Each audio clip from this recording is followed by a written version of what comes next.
सामंतो दृष्ट। उन्होंने अनुमान के 3 भेद किए, सामंतो दृष्ट, अदृष्ट अनुमान, दृष्ट अनुमान। तो दृष्ट अनुमान हो चुका है, अब चलना है सामान्य तो दृष्ट, यही है ना। दृष्ट अनुमान क्या बोल रहा था? जो सामने अनुमेय भी दिखता हो वो अनुमान भी दिखता हो। जिसको हम बता रहे हैं, सुनो, जिसे हम बता रहे हैं वो उसे भी दिखना चाहिए, और जब अनुमान लग जाए फिर अनुमेय दिखना चाहिए।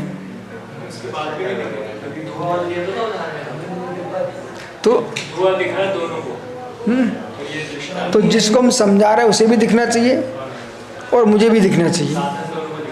दोनों को साधन दिखे तो साध्य का ज्ञान होता है, और जब साध्य का ज्ञान हो गया और पास में पहुंचे तो साध्य भी दिख जाए तो कोई टेंशन नहीं है।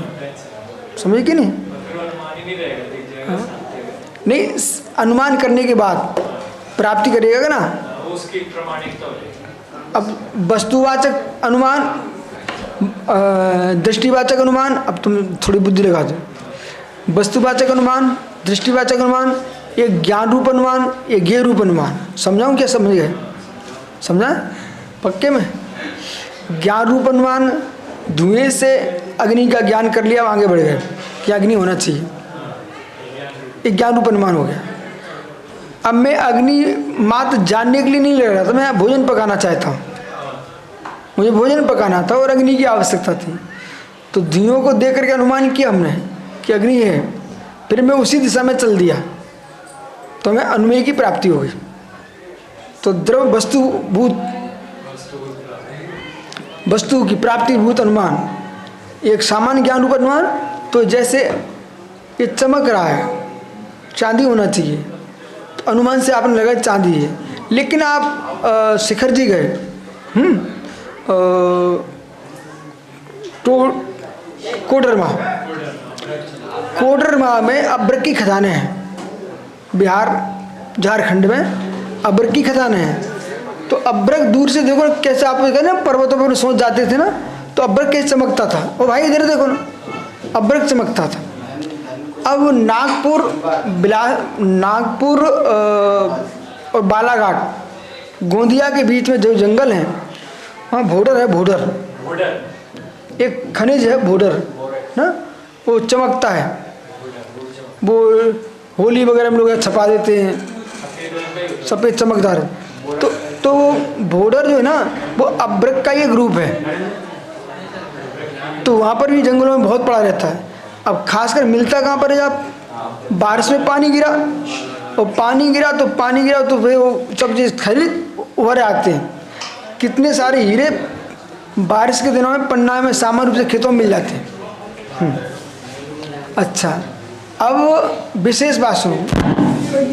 भगवान शीतलनाथ की जन्मभूमि विदिशा भी मानते लोग, उदयगिरी, पर वहाँ की विशेषता क्या है? विदिशा में बारिश में रत्न मिलते खेतों में। प्रमाण क्या? आप हमसे पूछो प्रमाण क्या इसका? प्रमाण ये है, वहाँ के लोग क्या मानते हैं, भगवान का जन्म हुआ था तो स्वर्गों से रत्न गिराए गए थे ना, बेही रत्न निकल रहे। हो प्रमाण क्या है? प्रश्न करो आप हमारी इस बात का। प्रमाण ये नहीं दिखाओ ना आप। प्रमाण ये कि विदिशा में कल्याण नाम के भैया हैं, ठीक है ना, राहुल, तो वो सोने हीरे मोती के व्यापारी है। वो एक जो भी दुकान उनके पास, मुझे सही पता नहीं है, लेकिन उनके यहाँ जो गांव के देहाती लोग हैं, खेतों में काम करते हैं, वे बारिश में कोई ना कोई मोती दे के चले जाते हैं। उनसे पूछा उन्होंने, कहाँ से लाते हो आप? तो वो खेत में से निकलता हूँ, वो बता रहे थे, हमारे जैसे ऐसे लोग आते हैं, तो वो ही रत्न है। अब जैसे कि श्रेयांशगिरी, सतना, पन्ना में हीरा है, वो प्राकृतिक है। श्रेयांशगिरी में जो धन है ना, वो गड़ा हुआ धन है। जब पानी गिरता लखूरा बाग में तो कई विदेशी लोग, भारत के लोग वो लखूरे में घुस जाते हैं और खोजते हैं, वहाँ उनको मिलता भी। जितने शंकर जी के मंदिर थे, जैन मंदिर थे, सब लोगों ने फोड़ दिए, नीचे से वो निकाल लेगा सिक्का, दिखा के तो लाए, ये निकले तो वहीं से थे। अब मात्र ज्ञान के लिए अनुमान, ज्ञान भूत अनुमान, प्रमाण, बस स्वरूप को जान लिया, बस ज्ञान रूप प्रमाण। हमें अब ज्ञ के पास जाने की आवश्यकता नहीं, क्योंकि हमें आवश्यकता नहीं, हमें जानना मात्र है बस। तो स्वरूप हेतु, कार्य हेतु, स्वभाव हेतु, कार्य हेतु, ऐसा। अस्माद आदि प्रत्यक्षण है। और अस्माद आदि से क्या कहना, मैं और अन्य भी, अस्मादि, ठीक है। तो हम जैसे लोगों के प्रत्यक्षण सामान्य तो गृहीत व्यापकम, तो हम जैसे लोगों को प्रत्यक्ष से, सामान्यता से गृहीत व्याप्तिकम, अतीन्द्रिय अर्थानुमापकम, सामान्य अनुमानम। तो जो अनुमान है वो कैसा, जिसकी व्याप्ति का सामर्थ्य हम लोग जैसे प्रत्यक्ष द्वारा ज्ञान होता है, किंतु जिससे ज्ञाता होने वाला जो पदार्थ है वो अतीन्द्रिय है। जिस पदार्थ हम जान रहे हैं कैसा है, अतीन्द्रिय है, इंद्रिय प्रत्यक्ष से न जाना जाए। वो बालक इंद्रिय प्रत्यक्ष से नहीं जाना जा सकता, पर अतीन्द्रिय है। उस अनुमान को कहते हैं सामान्य तो दृष्ट अनुमान, सामान्य तो दृष्ट। जो अतीन्द्रिय है, मन का विषय है, इंद्रिय प्रत्यक्ष से नहीं जाना जा सकता, अतीन्द्रिय है। रूपादि प्रचित्ति कर्णजन्या क्रियात्वात्। तो क्या बोले उसमें, रूप आदि ज्ञान साधन से होता है, रूप आदि ज्ञान साधन से होता है, क्योंकि वह क्रिया है। एक मिनट सुनना, वो क्रिया है, जो क्रिया होती है साधन से निष्पन्न होती है, कर्णजन्या क्रियात्वात्। या क्रिया सा कर्णजन्या, जो क्रिया वो क्या है, कर्णजन्य। यथा घट क्रिया, जैसे घट की क्रिया, मटके की क्रिया। अब मटके की क्रिया दो लेना, मटका बनने की क्रिया और मटके में जल धारण की क्रिया। तो मटके जो बनने की क्रिया है, रूपादि पर चित्ती, उससे रूपादि जो ज्ञान हो रहा है, तस्मात् कर्णजन्य इत्यादि। तो साधन से निष्पन्न होती है, जैसे घट की क्रिया रूपादि ज्ञान क्रिया, यह साधन से निष्पन्न होती है। यह क्रिया साधन निष्पन्न होना, इनकी व्याप्ति सामंत हमारे प्रत्यक्ष ज्ञात होती, किंतु इस अनुमान से बोधित होने वाला पदार्थ रूप अधिक ज्ञान साधन से निष्पन्न होता है, इंद्रिय प्रत्यक्ष से नहीं जाना सकता है। ये सामान्य तो दृष्ट अनुमान है।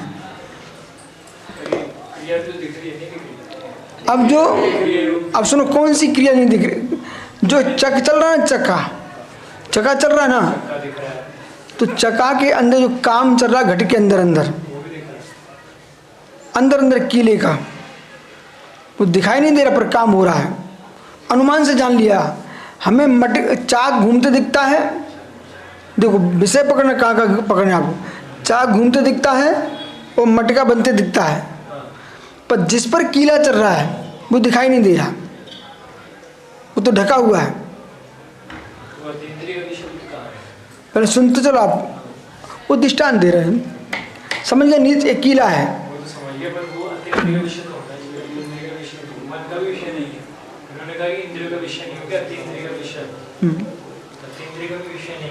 कौन क्यों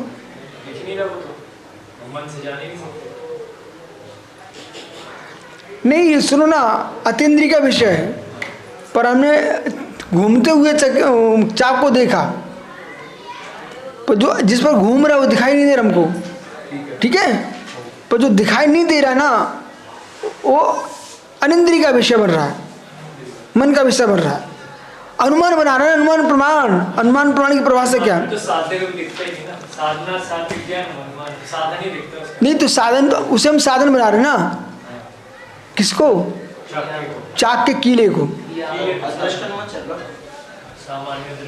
सामान्य तो दृष्ट, सामान्य से दिख रहा है, पहले सुनो, ऊपर से दिख रहा है लेकिन भीतर नहीं दिख रहा है, इसलिए सामान्य तो दृष्ट। चक्की का दृष्टांत क्यों लेके आए, हम हाथ की चक्की का भी दृष्टांत बना सकते हैं, वो हाथ का डंडा है ना, उसे हमने घुमा दिया, ठीक है। इधर देखो ना, चक्की ना हाथ वाली, डंडा पकड़े घुमा दिया। अब डंडा दिख रहा, वो दिखना चाहिए ना, सामान, सामान तो जस्ट दिखना चाहिए ना, जो हो रहा वो दिख रहा, क्रिया दिखना चाहिए, क्रिया का वो कर रहा है क्रियत्वात्। फिर या क्रिया सा कर्णजन्या, जैसे क्रिया कर्णजन्य, जो क्रिया होती है कर्णजन्य, साधन से निष्पन्न होती है, जैसे घट की क्रिया, यहाँ देखो आगे घट की क्रिया, तो घट की क्रिया तो हमें समझ में आ रही है, पर जो कील है ना, जिस पर चक्का चल रहा दृष्ट है, ये सामान्य तो दृष्ट है, सामान्य रूप से कार्य होते दिख रहा है, क्रिया होती दिख रही है, परंतु उसमें अदृष्ट भी है।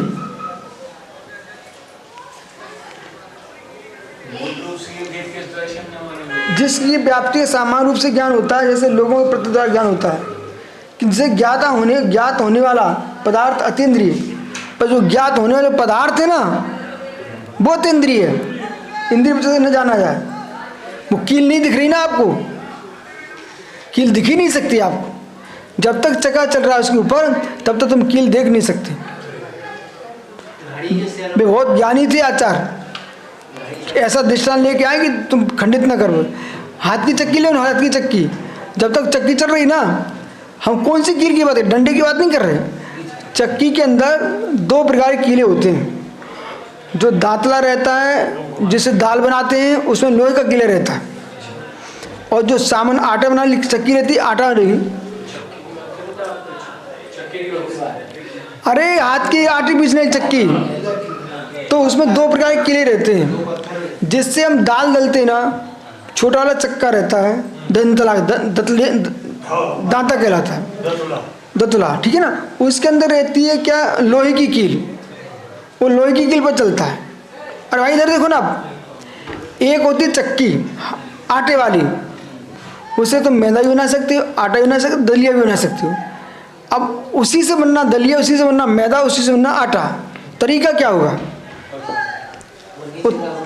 वो जो रहता ना, वो लोहे का नहीं होगा, वो रहता लकड़ी का, लकड़ी का कीला अंदर नीचे से डालते हैं, ठीक है, ऊपर फिर लकड़ी का ही वो रहता है ऐसा गलुआ, ठीक है, उसको ऐसे फंसा दिया। अब उसमें तरीका क्या है ना, फिर नीचे रहते पाटे, उनको ठोको, उनको ठोके तो पाटा ऊपर उठ गया, ऊपर उठा ना, इधर देखो ना, तो दलिया निकलेगा मोटा वाला, और थोड़ा थोड़ा नीचे कर दिया तो आटा निकलेगा, और बिल्कुल नीचे दबा दिया, अब ताकत बहुत लगेगी तो मैदा निकलेगी, ठीक है। फिर कपड़े से छान लेते हैं, समझ रहे कि नहीं आप? ये सारी विधियां हैं, ये सब शास्त्रों में लिखी रखी है। अब शास्त्रों में लिखी कहाँ से? ये सब प्रत्यक्ष में देखी तभी तो लिखी, समझ गए नहीं? तो उनने ऐसा दृष्टांत दिया कि व्याप्ति घटित, उन्होंने लिखा व्याप्ति घटित होना चाहिए। अब आप बोलिए, समझ में आ रहा है कि नहीं? नहीं, घड़ी का जो सेल है ना, वो पीछे लगा है, दिख नहीं रहा है, पर अनुमान लग रहा है, अनुमान लग रहा है, ऐसा समझना चाहिए।